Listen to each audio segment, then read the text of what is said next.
In 1952, the newly founded Republic of Iceland increased its fishing border from 3 to 4 nautical miles, angering the British. Though people didn't know it then, this dispute would be the starting point of a series of conflicts known as the Cod Wars. An international crisis that wasn't solved through violence, but rather through Iceland's powerful use of foreign influence to indirectly pressure the United Kingdom to back down.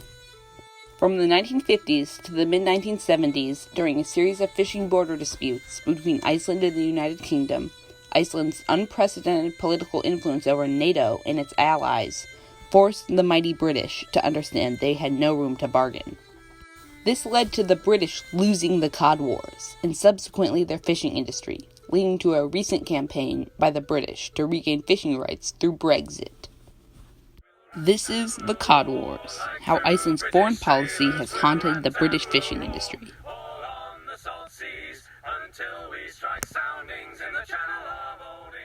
After World War II, Iceland became largely frustrated at the increasing number of European fishing trawlers fishing near their sea border, decreasing fish population. This was a massive frustration due to Iceland's economic dependence on their fishing industry, which made up almost 20% of jobs and 90% of exports. In retaliation, they increased Iceland's exclusive fishing zone from 3 to 4 nautical miles, starting what is now called the 4-Mile Dispute, or Proto-Cod War. For centuries, the British had prided themselves on fishing miles away from their homeland, including zones in both Newfoundland and Iceland. This, combined with the fact that many fishing towns, including Hull, Grimsby, and Fleetwood, relied almost entirely on the fishing industry for nearly 100% of their economy, led to equal opposition in Britain. Fishing operators throughout the United Kingdom began to refuse to buy Icelandic fish. Iceland was dependent on Britain in their fish trade. The UK was a buyer of half of Iceland's fish. Without them, Iceland's economy would plummet. However, Iceland saw an opportunity by becoming the first member of NATO to become a trading partner with the Soviet Union. Not only did this trade deal save Iceland from negotiating with Great Britain, but it also provided necessary funds to Iceland when they needed it most. The agreement was signed on August 1st, 1953, being the first long-term trade deal with the Soviets created by a NATO country, making the organization worried. America, fearing Soviet influence in Iceland, also began to buy Icelandic fish and pressured other nations like Italy and Spain to do likewise. This canceled out the embargo set up by the United Kingdom, thus giving them no reason to fight further. Iceland's trade deal was solely responsible for the lifting of the British embargo, and eventually the United Kingdom's recognition of the border in 1956. The trade deals that Iceland received are evidence that fear of Soviet influence in Iceland was an effective way for countries to intervene on its behalf. On June 3, 1958, just 2 years after the first incident, Iceland announced their plan to extend their fishing border from 4 to 12 miles on the 1st of September.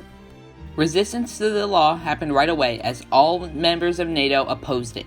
On September 1st, the law went into effect, but Britain wasn't done yet. They had already stationed 4 warships to defend the UK trawlers, beginning the First Cod War. For 3 years, British fishermen played cat and mouse with the Icelandic Coast Guard, sometimes resulting in rammings and arrests.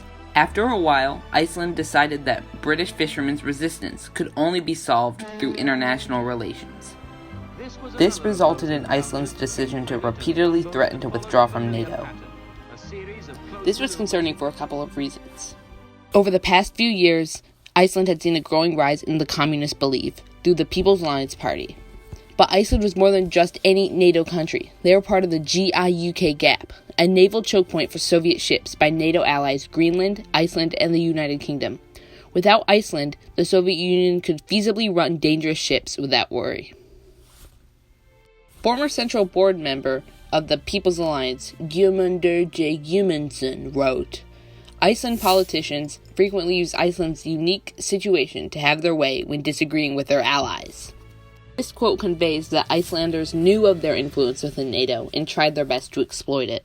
By February 1961, Britain had agreed to accept Iceland's 12-mile border in exchange for seasonal fishing rights. Foreign Secretary Sir Alec Douglas Home and Secretary for Fisheries and Food Sir Christopher Soames backed up their decision by arguing NATO's defenses in the North Atlantic were more important than the interests of the British trawler owners and fishermen. This shows how Iceland's purposeful manipulation of NATO had backed Britain into a diplomatic corner, giving them no choice but to concede. In the Second Cod War, Iceland sought to extend its fishing border from 12 to 50 miles from 1972 to 1973, despite the fact that all European nations disagreed with the extension. Britain again entered the zone, showing no attempt at communication with the Icelandic fishermen, going so far as to constantly play the British song Rule Britannia to drown out radio conversations with the Icelandic. Uncooperation with the British fishermen led to Iceland's intent to solve the issue through more drastic foreign affairs. Soon after, Iceland again threatened to withdraw from NATO, this time with heavy support from the public, alerting NATO themselves. Soon after, an agreement was settled by NATO between the two nations where NATO Secretary General Joseph Luns allegedly put pressure on the UK government for the sake of NATO. This shows the power of the public made the Cod Wars a legitimate threat to NATO, forcing them to intervene. Iceland was able to wedge two allies against each other, with NATO working with Iceland to end the conflict, showing further control Iceland had over NATO and its allies during the Cod Wars. Just 2 years later, the third and final Cod War began after Britain did not accept Iceland's extended nautical border from 50 to 200 miles. Icelanders were unhappy with NATO's lack of help in ending the issue. In protest, many blocked the road leading to a United States military base in Keflavik. On February 19, 1976, Iceland officially withdrew diplomatic relations with the UK. In a press release, NATO wrote, "The Council generally expressed their concern at this dispute, which not only was harmful to the relations between the two allied countries, but to the alliance as a whole." This quote expresses the buildup of concern within NATO that eventually led to their complete involvement in ending the crisis. The conflict ended in May, when a NATO foreign ministers meeting resulted in America putting pressure on the United Kingdom to end the dispute. Although the United States had tried to stay neutral, the idea of giving up their base was too worrisome. At the meeting, the United Kingdom agreed to leave Iceland's fishing grounds in 6 months, giving up everything they had worked to defend for years. Iceland had completely broken down Great Britain, only because they had convinced foreign powers to intervene on their behalf. Immediately, British fishing towns began to feel the effects of the Cod Wars. Towns such as Hull, Grimsby, and Fleetwood were all fishing towns that had their industry ripped away from them. In just 10 years, the fishing industry had completely fallen in the United Kingdom, costing thousands of jobs. After an intense legal battle in 2000, almost 25 years later, fishermen affected by the Cod Wars received £25 million in compensation. While today, as an industry, fishing is all but extinct in the UK, some people began to hold out hope for Brexit to revive the fishing industry. Luke Brown, former Fleetwood resident and journalist, wrote, "There's almost nothing left of Fleetwood's fishing industry now, and the area, like many northern towns, has high unemployment and voted to leave the EU, driven in part by the promise to, quote, take back control of our waters." Brexit was advertised by the British government as a way to revitalize the fishing industry. In fact, fishermen are a definite reason as to why Brexit passed. A survey of British fishermen on Brexit found that 92.8% of fishermen believed that Brexit would help the industry. However, it seems like this revitalization will not occur. With European Union boats being able to fish just 6 miles off the coast of Britain, and large quotas of fish being demanded from other countries, the British in fact might be losing more money than before. To defend the waters, the British have considered deploying the Navy, putting an ironic twist on things. The proud United Kingdom was so sure of victory that it entered 4 fishing disputes with Iceland, only to understand that they were being pinned to the ground by Iceland's influence on foreign affairs, leading to a completely downgraded fishing industry. This has led to a recent set of events that ended with a disappointing end to a Brexit campaign that promised to revitalize the industry.